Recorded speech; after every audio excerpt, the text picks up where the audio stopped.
What's up, y'all? Entropy here. Welcome back to Freeport Tech Dynasty. It's week 5 of season 3. We are up to number 19 in the country after a very strong 4-0 start. Got our first conference win of the season last week against a very tough North Texas team, and we hit the road to take on the Army Black Knights this week. Only 2-0 on the season, but obviously part of that is because they get the extra bye because they play Navy in their very own week, which is always a ton of fun. So they've only played 2 games this year, and they're 1-0 in conference play as well.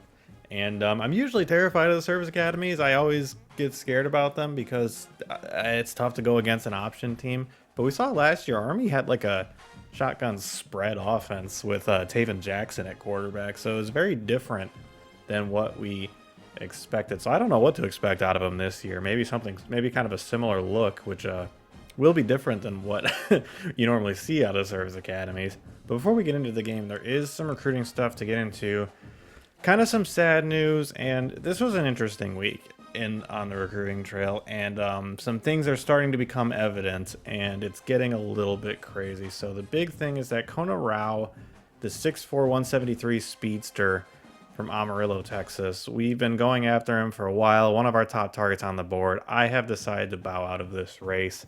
As you can see, Arkansas is getting him on campus for a visit this week, so I assume they're going to pass us, and Oklahoma's gaining more ground on us every week, and they get a week 8 visit locked in already. And the way our schedule lays out, we have a week 6 bye, and then a week 8 home game, week 9 home game, week 10 home game, week 11. So week 8 through 11, we have a ton of home games, and that will be an opportunity to schedule a bunch of visits, ideally, if we need to, with us going after now guys of Kona Rao's caliber, 4-star kids. These are guys that we probably will have to get on campus for visits to like really lock away the recruitments effectively. So unfortunately, our schedule did not set up in a way where we could get him on campus for a visit early.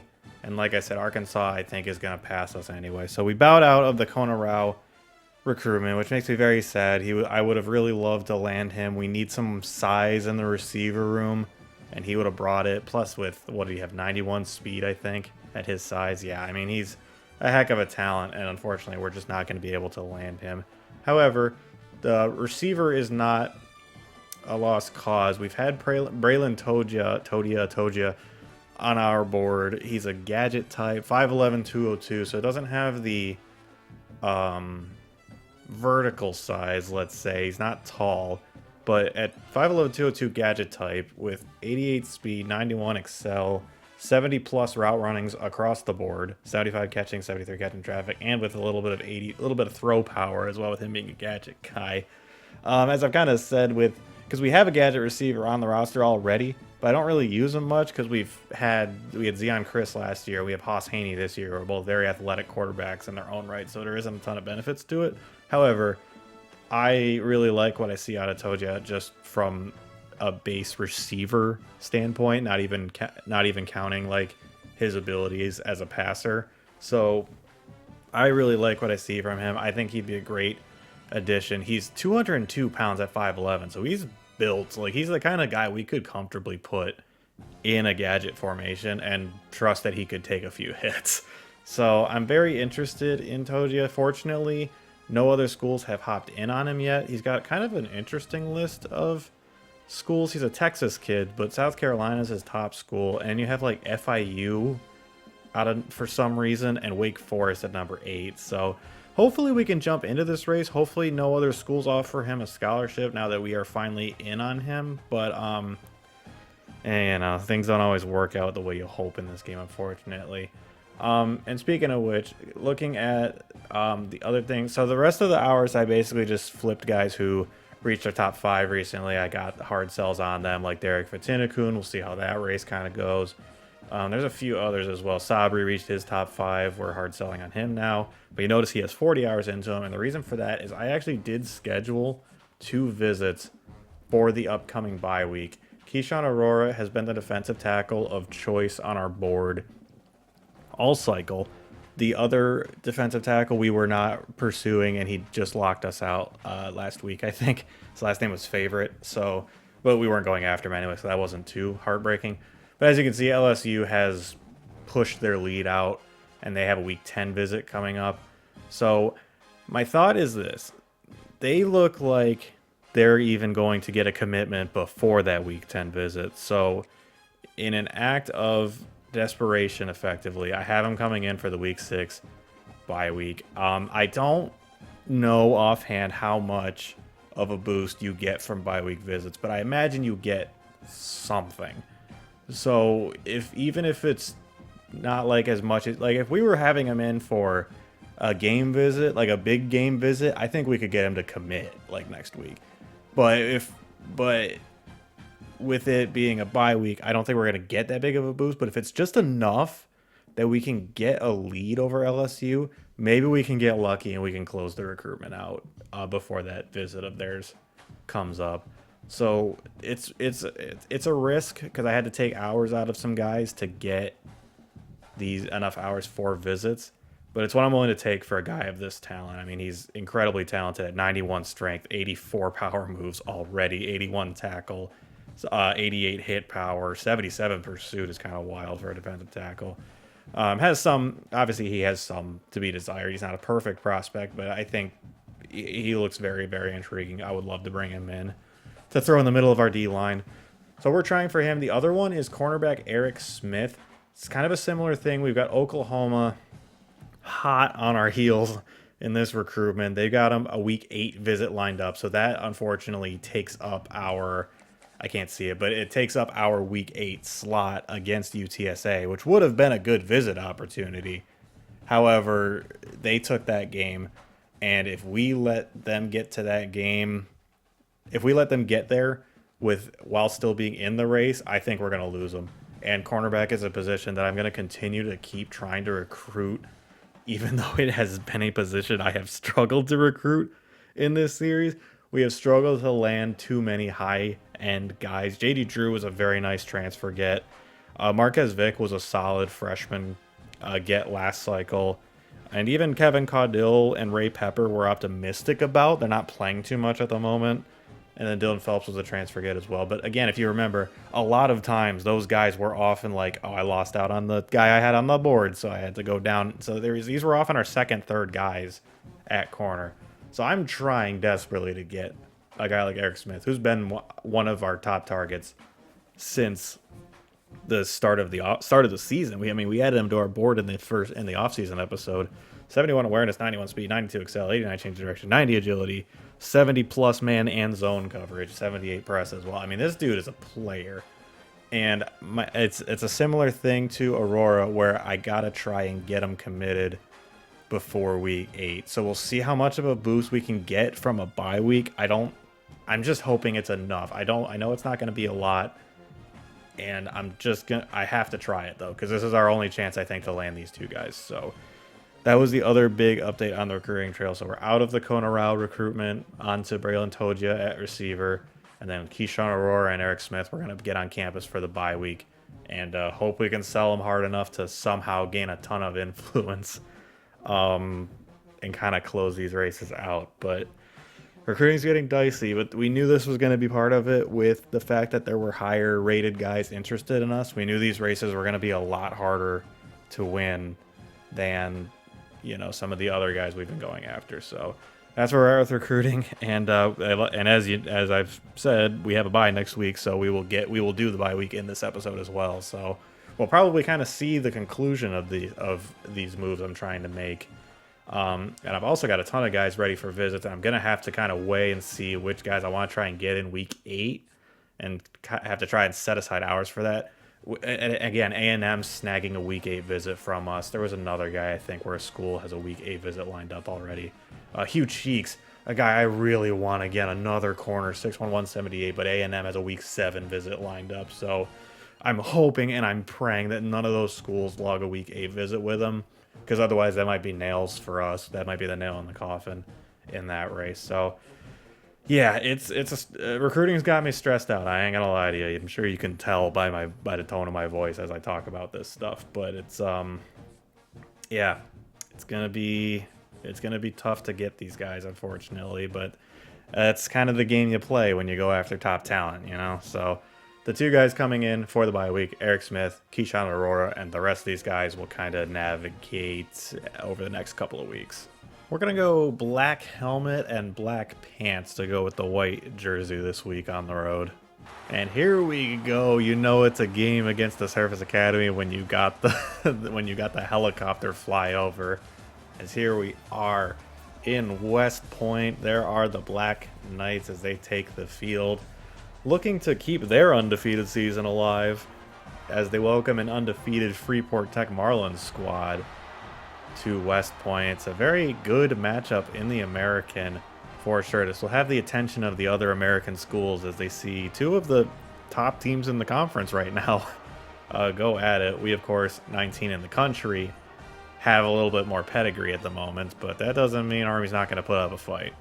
Tavares James will receive the opening kickoff, so we're starting with the ball here. There is a cutback lane. Oh, that almost was a touchdown. Coach Ropey knows it. Haas Haney, Heisman Trophy. Is he in the Heisman race? I mean, he's had a heck of a season, but I didn't know he was in. Oh my gosh, I'm going to have to check that after this game. Gosh dang, that's awesome. Start the game with a handoff to Clark, and there is a lane for him to run through, and he's got a very nice carry of 14 yards to start us off. Going to be a keeper for Haney. He's just going to run with it. Has some running room, and I tried to slide, and I'm glad he didn't, like, dive or anything and end up fumbling. But that's a 20-yard run for Haney off of the RPO as he does a little dance before the first down signal.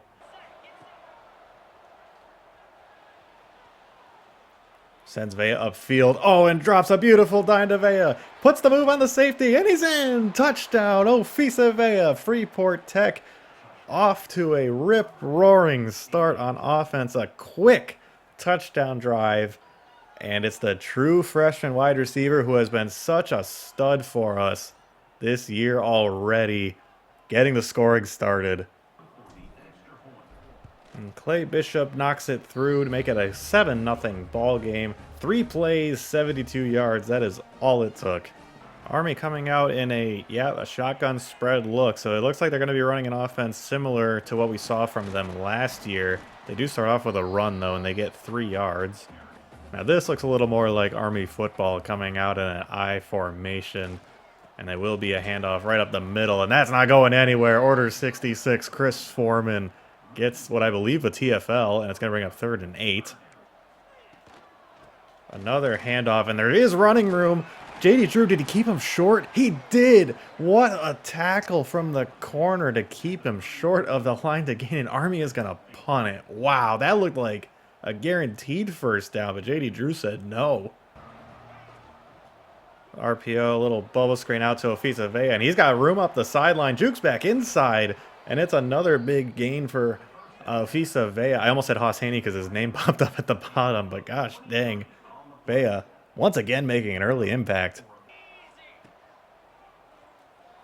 Oh, Haney hit as he throws it, but Watkins comes back to the ball, gets around the defender. He's up the left sideline, and he's brought it down at the 19-yard line. Haas Haney with some toughness there, absorbing the hit, and Jelani Watkins with the awareness to come back for it. Wow. Justin Marshall in the game will get his first carry, and he's got some room right up the middle, and he's down to the 3-yard line. Army's defense with a very poor showing here in the first quarter. I mean, everything we are running is working right now. Marshall gets the carry again, fighting ahead. Oh my gosh, how in the world did he not score? 2nd and goal.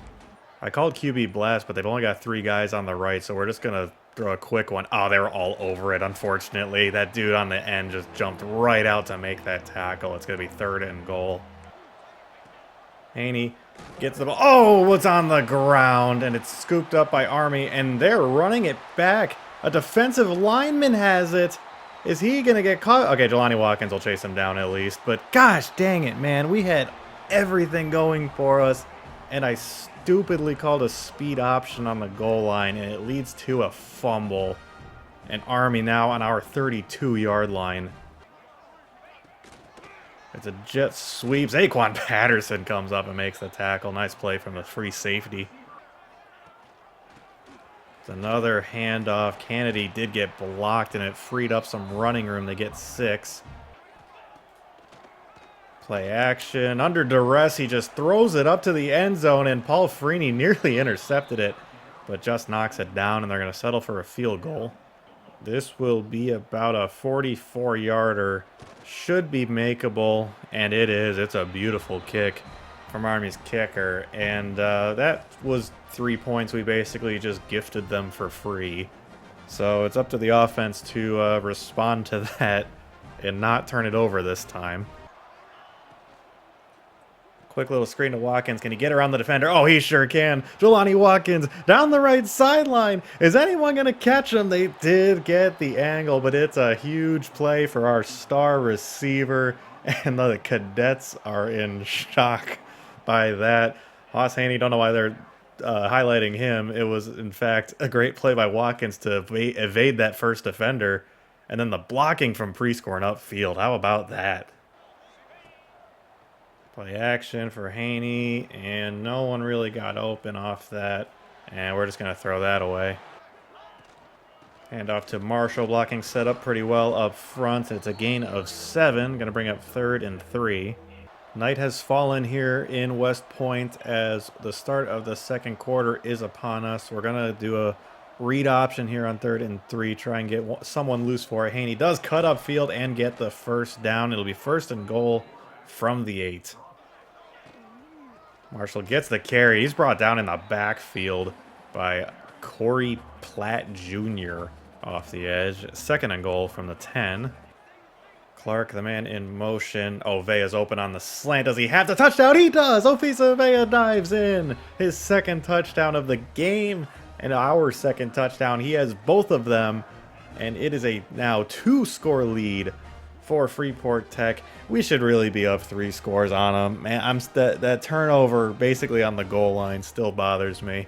But Vea does his job, beats his man on the slant, and it's a touchdown. And it's going to be now, with the extra point, a 14-3 ball game in West Point if it goes in, and it does. Clay Bishop knocks it through. Early stages of second quarter.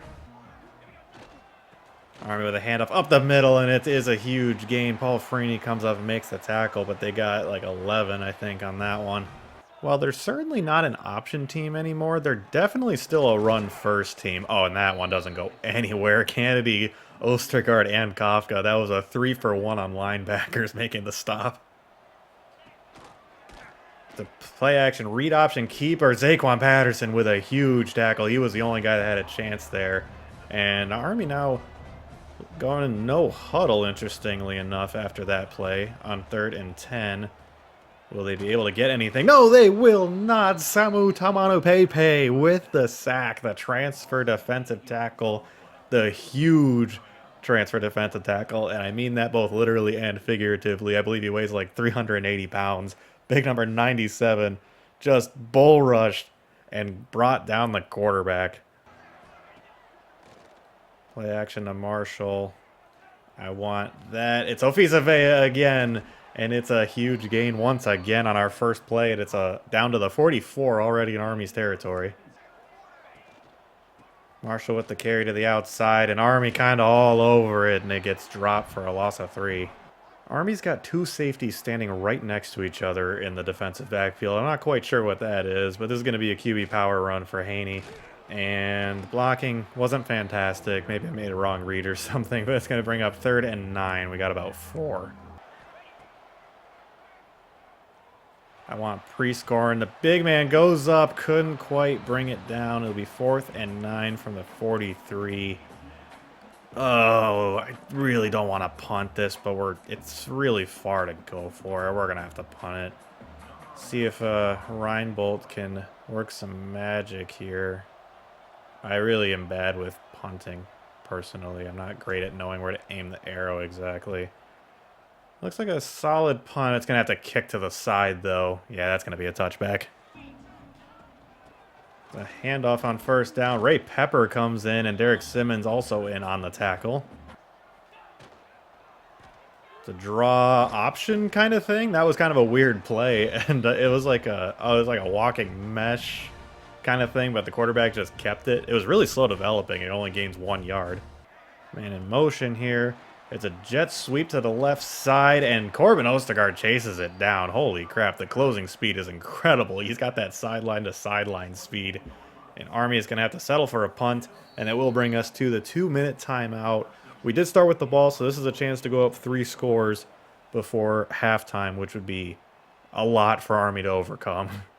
Booming kick, and Bethel Roman will receive it. Gets free from the first guy, cuts it back up the middle, and gets brought down at about the 41-yard line. That is some good starting field position, and we're not going to have to panic here. We're still going to be able to run the ball.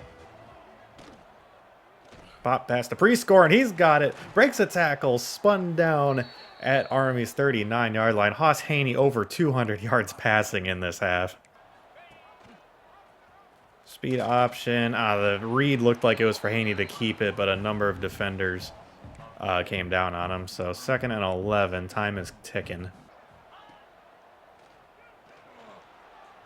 I've got Marshall there. Oh, wow. Wow. What a brutal drop from Justin Marshall, the running back. I mean, that was as easy a catch as you could have. And he just dropped that. Holy crap. It's going to be 3rd and 11. Haney drops back on 3rd and 11. Can I get that to pre-score and deep down the field? No, it's intercepted. That was too risky to try. I should have gone somewhere shorter. This guy's still on his feet somehow. And it's going to be 1st and 10 for Army at the 33. Our 2nd turnover of the game. I mean, we're doing everything we can to give Army a chance in this one right now. They have the turnover axe. That's pretty hype. I was unaware of this tradition. Wow, look at that cannon. Jeez, oh Pete. Martin Avant, the linebacker, brought it down. I really shouldn't have tried that one. I thought maybe I'd be able to drop it over him, but he dropped kind of perfectly right into the spot to intercept that. Army's still running the ball here. All right, I guess I can't criticize them for it because it worked for some reason. They get out to midfield on that play. And now they're coming out in I formation. Okay, this team has no interest in doing anything aggressively. My gosh, Dimitri Dunsmore just blew that up. Underneath route to the receiver. Gets about 5. Army calls their 2nd timeout. Man in motion. Play action. Quarterback looking, has all day. We did only rush 3. Finally looking deep downfield, and he's got a receiver. Are you kidding me, guys? You cannot give that up. And it's going to be a huge play for Army to get them well within field goal range, and they're undoubtedly thinking about a touchdown now. It's going to be a handoff, and Tamana Pepe all over it. Army has to use their 3rd and final timeout because of that. They kind of let a lot of clock run, unfortunately for them, and it's going to be 2nd and 13 with 12 seconds. Just a quick underneath route. This is like the last thing they can afford. They're going to run out of time here. Trying to call no huddle and get the spike down. I don't think they're going to. They are not. Time is going to run out on Army in this first half. Some poor clock management from their coach. And Freeport Tech with a 14-3 lead, which isn't inherently a bad thing, but man, oh man, we should be up by quite a bit more than this right now. Avisa Bay is having a heck of a game. 4 for 89 and 2 touchdowns already. Yeah, let's regroup. Let's calm down a little bit. We're in control of this game. Army runs a weird offense. Like, they're out of the shotgun, but they, like, rarely throw the ball. Like, they're running almost every play, and then they have some I formation kind of thrown in there. It's bizarre, for sure. So, we're doing a good job on them. Let's hope that can continue. Unsurprisingly, they start off with a handoff, and Chris Foreman all over it. Just beat the man in front of him easily. And it's a draw play, and Ostergaard able to kind of get him from behind. It's going to bring up 3rd and 6, and Army now running no huddle. I can't make any sense of what their offensive scheme is. I mean, like I said, they're kind of a ground and pound, but they also throw no huddle in for no reason. Deep ball here. JD Drew breaks it up. Great job from our #1 corner. And that's going to be a very quick 3 and out for Army. Marshall will start us off with a carry here, and it's going to be a good one. Knifes up ahead, gets us a 1st down, and all right, offense. Let's calm down and let's create some distance here. Play action. Can I get that to Bethel Roman? Haney with a cannon. Bethel Roman has it. Touchdown Marlins. What a throw. And Bethel Roman throws the football into the wall. I don't know how you couldn't. I mean, that is the kind of play that will hype up a receiver and an entire sideline. What a beautiful ball from Haas Haney, and Ashton Bethel Roman keeps his feet in bounds. Oh my gosh, what a play, what a throw, and what a catch. All right, the offense did their job, finally getting us a little more cushion on the scoreboard. And it's going to be up to the defense now to keep getting stops. Oh no, Derek Simmons injured on the play. I mean, maybe the last guy I'd want to see injured on our defense. Let's hope that's nothing serious. That is a guy that we cannot afford to lose if we want to keep aiming as high as we are with our aspirations for this season. It's a keeper for the quarterback, and it's going to be a big game. Freeney, what are you doing, dude? That was one of the worst angles I have seen anybody take. That wasn't even close to what you are supposed to do in that situation. I mean, I guess he contained them from getting outside, but good grief, man. As there's a carry to the running back, and Kennedy knocks him down in the backfield for a loss of 2. Another handoff. Ostergaard there. Dakari Nelson in on the action as well. Another loss of 2. Derek Simmons has bruised ribs. Would return soon. Taylor Kosar, the true freshman. Looks like he'll be getting some run now. 3rd and forever for Army. Oh, and it's going to be completed. Ray Pepper just got beat in coverage enough for there to be a gap there. And man, Army keeps their drive alive. It's another handoff to the outside. Zaquan Patterson all over it and brings the running back down for no gain.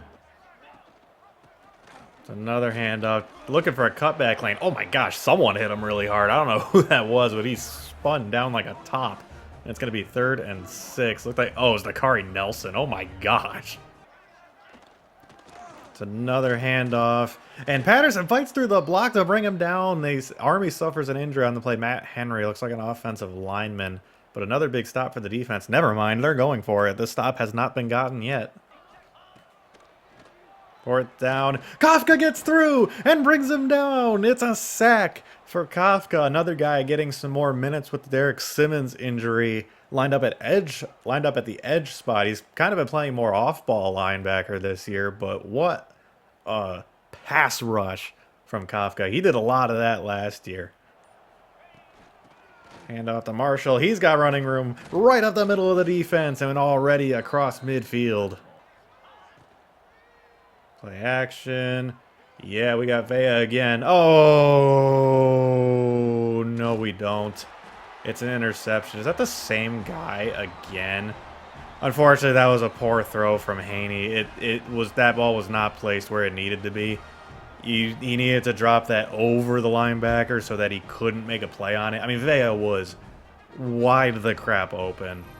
And it is the same guy, Martin Avant, once again with an interception. It's 2 interceptions for him on the day. And yeah, that throw needs to be better. That was, look at where, you could see it just on that replay there. Where Haney was compared to where Avant was.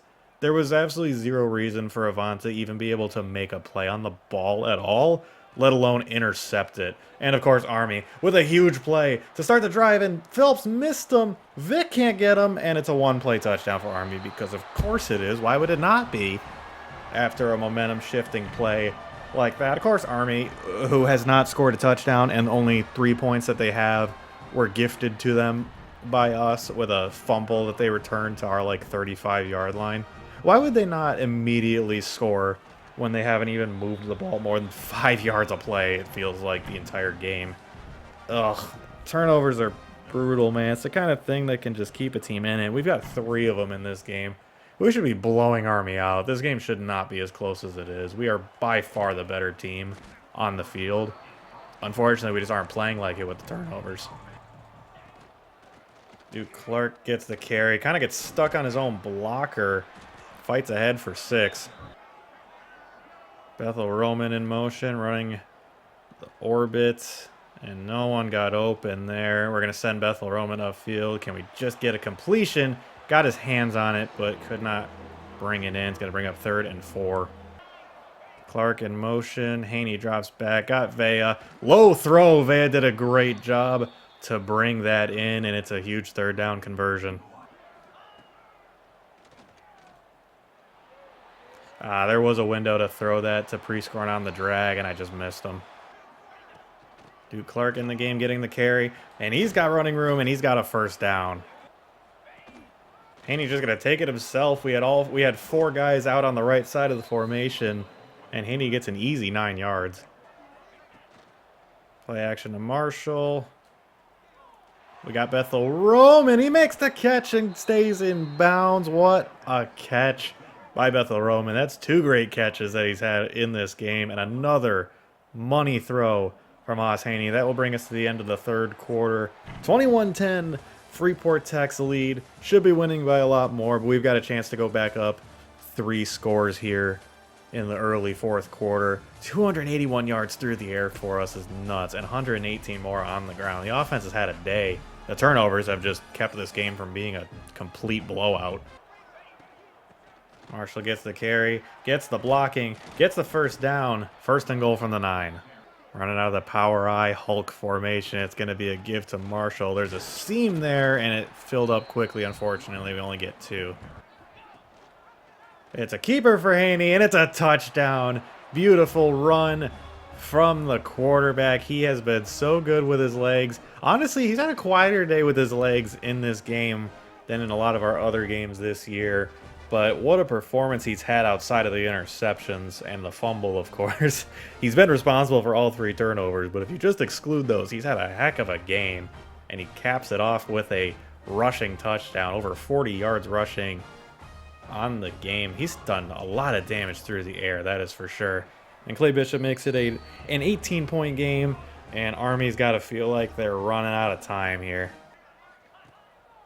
Army now coming out throwing, trying to be a little more aggressive, and there are 4 Marlins in pursuit. Kafka, it looks like, got there first. Emmett Corner also in on the pass rush, and yeah, their quarterback's feeling it a bit. It's a completion over the middle. They get 13. It's going to bring up 3rd and 2. Oh, I thought for sure they were going to run that. They did not. Oh, and it's batted away by Marquez Vick. Phelps was also over there. 4th and 2, and they're going to go for it. Drops back. Quick throw, and it's going to be a catch. Dylan Phelps brings him down, but it will be a first down.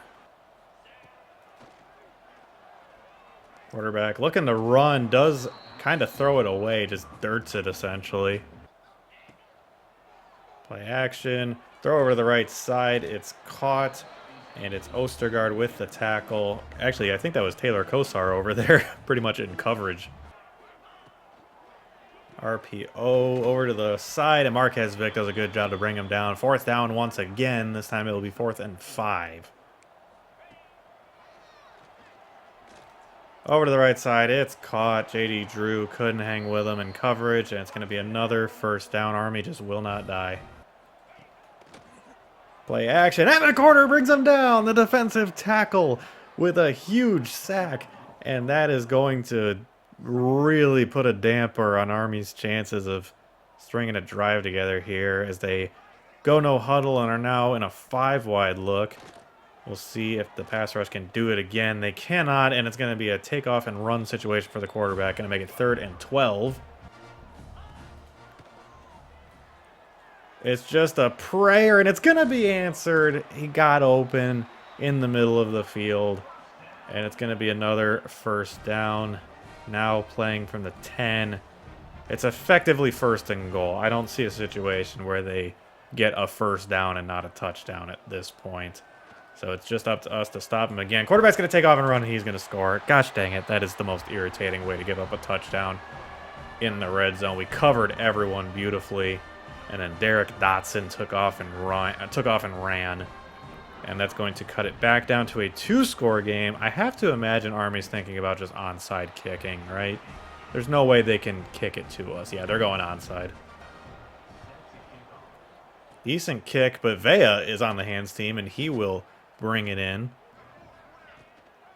And off to Marshall. Oh, if he could have gotten the edge, he might have been gone, but that guy chased him down from the backside, and it's a loss of 3. Marshall will get it again. There he goes right up the middle, and it's going to be a first down. Army calls their second timeout, but we are well on our way to icing this game away. Clark up the middle this time. Duke fighting ahead still and gets down to the 11. Marshall gets about 4, and we're going to have to call another play before a 2-minute timeout. Hand off to Marshall again, and they're all over it. Going to bring up 3rd and 7, and we're just going to let this clock run to the 2-minute timeout. First down, and we can kneel it out, but I don't see us getting a first down. I think we have to kind of go for the touchdown here. So that's exactly what we're going to do.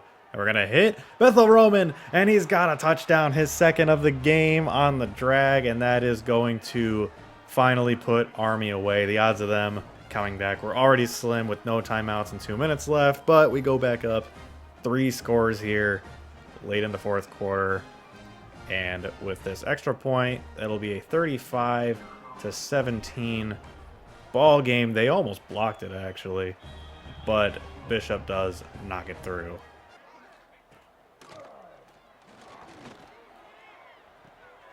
Incomplete. He did not get a foot down.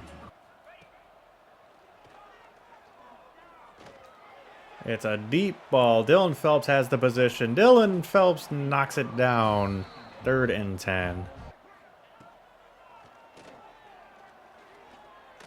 Over to the right side. Intercepted by J.D. Drew. And it is going to be a 35-17 final. Officially, our #1 corner comes up big with the interception. And we are going to kneel it out. The best formation, as always, is victory formation. Haney takes the snap and takes the knee, and that is going to do it. Freeport Tech marches into West Point and gets the win over a 2-0 Army squad. And it feels good to win that game. Haas Haney, incredible once again. 289 passing yards and 5 touchdowns he was responsible for.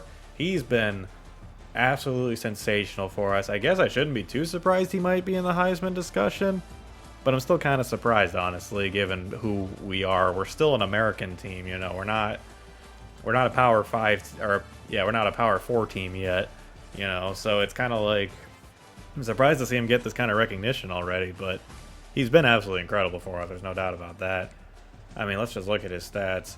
Also, Derek Dotson held to a very human 12 of 19, which is nice to see our defense do. And, of course, Haas Haney also 12 for 19. It's good for 63% completions. A little low, which is... Whoops, that was an accident. A little low, which is disappointing. Obviously, the interceptions don't help with that. He did throw 2 of them. One of them was a poor decision by me, and the other one was, honestly, just a poor placed ball by Haney. The second one, that should not have been intercepted, but threw for 289 yards and 4 touchdowns. Was throwing some absolute ropes. The deep ball to Bethel Roman was one of the best throws we've seen on this series. Like, that was such a good deep ball, and Bethel Roman did a great job. Haney was awesome. I mean, I could go on and on. Justin Marshall was our lead back in the game. 13 carries for 83. Very dependable.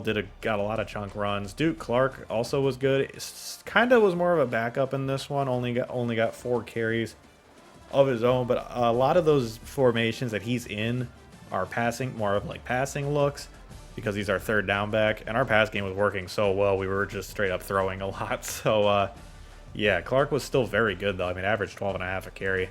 Haas Haney, 8 for 40 and a touchdown of his own. Did also have that fumble, of course, that gifted Army their first 3 points of the game. So that was disappointing on the ground, but he was awesome with his legs once again. Although, again, not the kind of performance we're used to seeing out of him. Opisa Vea, leading receiver, 5 for 98 and 2 touchdowns. He was awesome once again. I mean, what else can I say about the guy that hasn't been said? I've raved about him every game this season, it feels like. Jolly Watkins also very involved, had 2 for 94, just a big play machine. Ashton Bethel Roman with 3 catches for 78. 2 of them were for touchdowns. The one, of course, was the last one. And again, that deep ball, that was just a great play all around. Catch, throw, all of it. Incredible play. Brady Priestcorn had a catch for 20. Justin Marshall had about as brutal of a drop as you will see. I mean, just such a brutal drop. He's not known as a receiving back, I suppose. I don't know if we can see what his catching isn't showing up here. It must not be very high because, gosh dang, that was brutal. But Duke Clark had a catch for -1. That was that little screen pass we threw down near the goal line. Take a look at the O-line. Oh my gosh, Kirkland with 9 pancakes and Haywood with 8. Jeez, OP. Our tackles are just putting in work. Dante Korn with 2, Alonzo Gage with 2, and Tim Whiteheart with 1. The entire offensive line had a great week, but the tackles, once again, the stars of the show up front. Defensively, a great game from the defense, honestly. We gave up the long touchdown run and the field goal on the short field where they didn't really get any yards.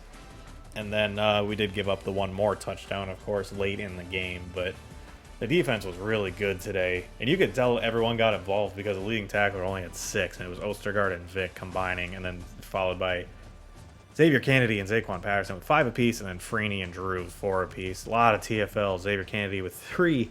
Emmett Corner with 2. Jester Kafka with 2. Tamanu Pepe with 2. It was nice to see him show up. We haven't called his name a ton. And honestly, part of it is we just don't run a lot out of base formation because a lot of teams are air raid teams that come out with 3-4 wide receivers, and Tamana Pepe comes off the field in those situations because he's not as much of a pass rusher necessarily. He's more of like a occupy space in base defense type of guy. So nice to see him show some flashes. Zaquan Patterson had 2 TFLs along with Corbin Ostergaard. I keep accidentally hitting the triggers on my legs. Dimitri Dunsmore had 1, Derek Simmons had 1, Ray Pepper had 1, Chris Foreman had 1, and Dakari Nelson had 1. So, gosh dang, a lot of plays being made all around. Derek Simmons did not come back on the field, which is fine. We didn't need him to win this game. I'd much rather him rest up and stay healthy.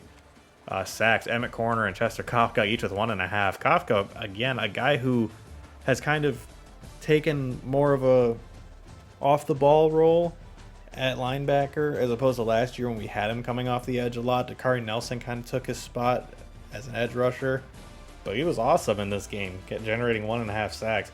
Tamana Pepe also had a sack, which is awesome. JD Drew, of course, had the interception to end the game, and a number of pass deflections. Dylan Phillips with 1, Paul Freeney with 1, and JD Drew with 1 as well. Just a great game all around from the defense. Really, I can't complain about too much from them. They were put behind the 8 ball a number of times just because of the turnovers that we were having. And they showed up, man. They played such a good game today. Shoot, I was taking a drink. I wasn't ready for that, but we got a coach level up as well. Awesome. I keep having flashbacks to this past offseason when 3 dudes in the entire country had us in their top 10. And I do want to get to tier 3 at every position group anyway in the recruiter tree. So I think I am actually going to spend the points in the recruiter tree here. Now the position, I'm kind of debating, but honestly, I'm leaning defensive back. I mean, I keep trying to build up our defensive back room, and I think this would be a great position group to focus on first. I think I might try and put all my coach upgrades I get this season into all these tier 3s. And then we'll go back to the tactician tree and start to round out that. So I think I'm going to put it into defensive back transfers. This is, again, obviously we're not very close to the transfer portal right now. We're only in week 5 at the moment. But I want to do it because I want to be able to land some good corners and safeties in the portal. So that is where the coach upgrade will be going. And if you look up, we got 6 coach credits left. So if at our next upgrade, we'll be able to actually upgrade 2 at a time. So we got a big swing in coaching upgrades coming up here. Conference win. Freeport Tech records a key American Conference win after beating Army 35-17. I suppose there isn't a whole lot else to say other than like overcoming adversity with our 3 turnovers that we had or something like that. But yeah, great win by the team. It looked like we were the better team, and honestly, it looked like that for the entire game. It did not feel like Army ever really had a chance, even though they, cut it to 2 scores a couple times, stuff like that. It did genuinely feel like we were in control of that game pretty much the whole time. I did want to look at the Heisman watch and see where Haney falls. Oh my gosh, Haas Haney is leading the Heisman race right now. That is absolutely insane.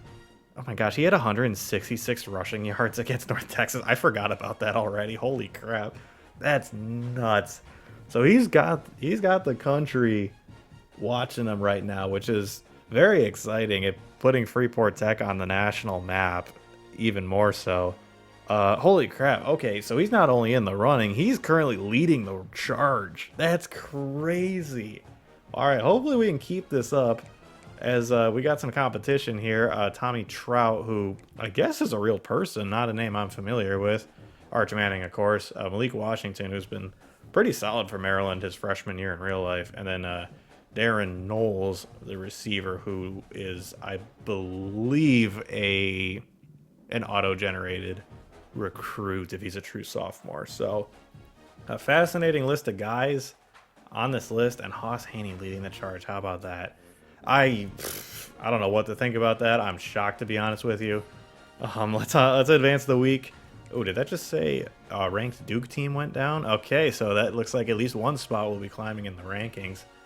Let's advance the week. As I mentioned at the top, we've got a bye coming up, so we will go through the bye week, whatever that might entail on the recruiting trail, and we will go on to week 7 before we end this episode.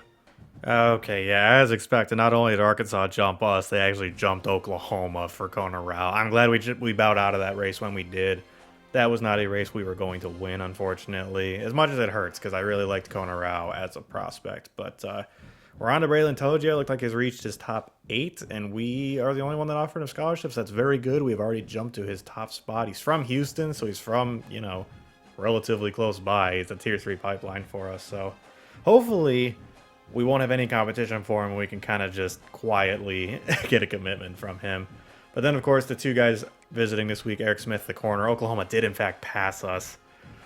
Oh, so I'm very glad we got this visit coming. Hopefully we can get a boost from it. But again, I really don't know how much of a boost I can expect. It may not even be enough to pass Oklahoma back. I'm not sure. And Keyshawn Aurora, wait a minute. We passed LSU, and it looks like they just gave up on him? They had a scholarship offered to him, and they had the lead for him, but it looks like they actually bowed out of the race. So we are in a very good position for Aurora all of a sudden. Is that right? I feel like I need to check that. Yes, we are, in fact, on a bye week. Is that... what was it? Defensive tackle? Oh my gosh, LSU looks like they gave up. Maybe they got a commitment from another defensive tackle. Maybe they were in the race for a favorite, the other guy we were going after, and they got the commitment and just bowed out of this one. Holy crap. I think Texas had a scholarship offer to him as well.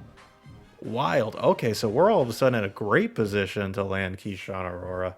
That's very exciting. I've got 30 hours to work with here. What I'm thinking is I might schedule 2 guys for visits week 8 if I can. So I'll have to go through this list here of ready for visit guys and see who I think I want to try and get on campus. I could also probably take Kona Rao off the board. We're not in that race anymore. So I'll make some decisions and I'll come back to you. I did schedule 2 guys for week 8 visits. One is Hugh Cheeks, the 6'1", 178 corner from Missouri City, Texas. I'm feeling very pessimistic about this race right now. I think Texas A&M is going to beat us to the punch with that week 7 visit, but I still scheduled it for him because I want to try. And then Derek Fatinikun is the other one. We don't have great grades for him, unfortunately, which is a real shame because we do not have, in terms of quality of school, it's quality of football program, I should say. We do not have the stiffest competition for him. Georgia still hasn't offered him a scholarship, and then it's just Duke, Army, and Georgia Tech. But I did schedule him a visit for week 8 against UTSA. So hopefully Hugh Cheeks survives to that week. Because if this visit for Eric Smith doesn't go great, if we don't get a big enough boost for him, I mean, and then the Hugh Cheeks, I'm having deja vu to every cornerback recruitment I've tried in this series so far where I'm just going to get beaten out. Hopefully we can land one of these guys at the very least. Get a quality 4-star corner in here. But we'll have to see. I really would like Cheeks. He's a very talented guy. gosh dang, I'm already feeling down about it, and it hasn't even happened yet. I can just feel it coming, you know. Aurora, it looks like we're in good shape for, so that's something to be optimistic about, I guess. But yeah, Cheeks, Fatinakun, visiting week 8. Okay, Cedric Major has reached his top 3. We have a pretty comfortable lead over Houston for him, so that feels good.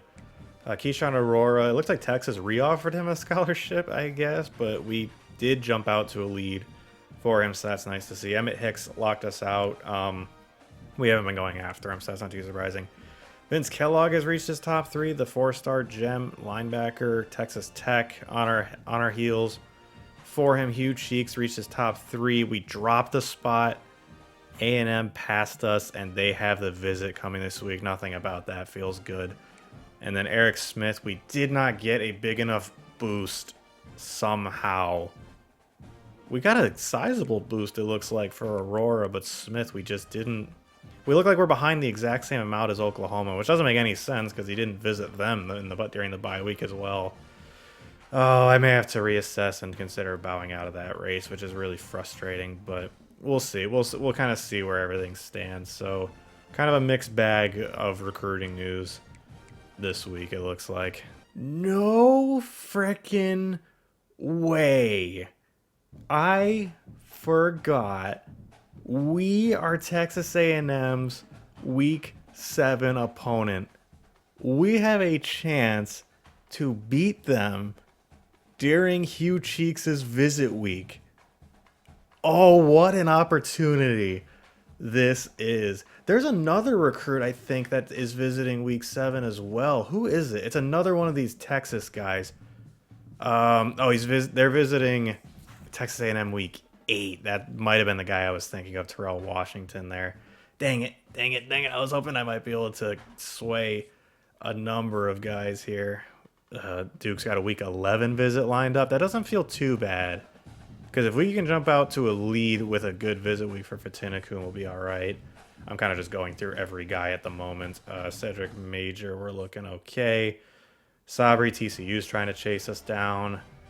Castile's the other one I was thinking of, but he's also visiting A&M week 8, so that is unfortunate. Yeah, we're looking good for Aurora all of a sudden. I'll take Hicks off the board. Kellogg is visiting Texas Tech, not Texas A&M. Oh my, what an opportunity we have. Although LSU may just outright steal him anyway. That's very close.